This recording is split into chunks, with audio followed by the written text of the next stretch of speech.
হিন্দু সনাতন ধর্মে কেন মৃত ব্যক্তির মুখাগ্নি দেওয়া হয়? এটা কি শুধু একটি প্রথা? না, এর পিছনে গভীর কোনো কারণ রয়েছে। কেউ কি কখনো ভেবে দেখেছেন কেন পুরো শরীরে নয় বরং মুখে প্রথম অগ্নি দেওয়া হয়? অনেকের মনে এই প্রশ্ন জাগতে পারে, কিন্তু খুব কম মানুষই এর প্রকৃত অর্থ জানেন। যদি আপনিও দ্বিধায় থাকেন তবে ভিডিওটি আপনার জন্য। হিন্দু শাস্ত্রে বিশ্বাস করা হয় যে দেহে পঞ্চতত্ত্ব মাটি, জল, পৃথিবী, আকাশ, বায়ু এই 5টি দিয়ে গঠিত। মৃত্যুর পর এই দেহকে প্রকৃতিতে বিলীন করে দেওয়া হয়, আর অগ্নি হলো সেই মাধ্যম যা আত্মার মুক্তির পথ সুগম করে।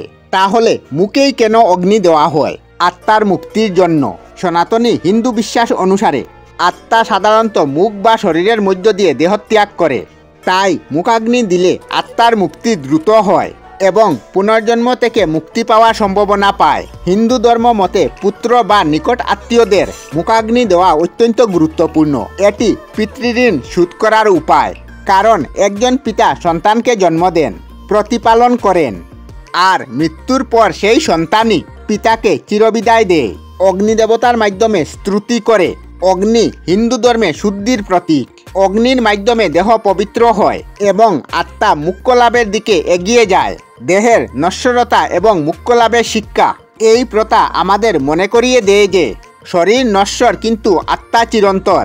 মৃত্যুর পরে আত্মার যাত্রা অব্যাহত শেষ, আর এই যাত্রাকে সহজ করতে মুখাগ্নি করা হয়। এই পুরো প্রক্রিয়াটি শুধু শাস্ত্রীয় নিয়ম নয়, বরং এর পিছনে রয়েছে গভীর আধ্যাত্মিক এবং বৈজ্ঞানিক কারণ।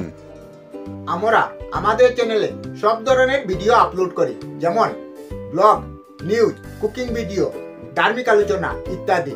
যদি আপনারা এই ধরনের ভিডিও দেখতে পছন্দ করেন তাহলে এই চ্যানেলটি নিশ্চয়ই সাবস্ক্রাইব করবেন। আমি আপনাদের সাথে বিদায়ক না, আজকের মতো বিদায় নিলাম। আর ভিডিওটি ভালো লাগে লাইক, শেয়ার ও কমেন্ট করবেন। ভিডিওটি সম্পূর্ণ দেখার জন্য অশেষ ধন্যবাদ।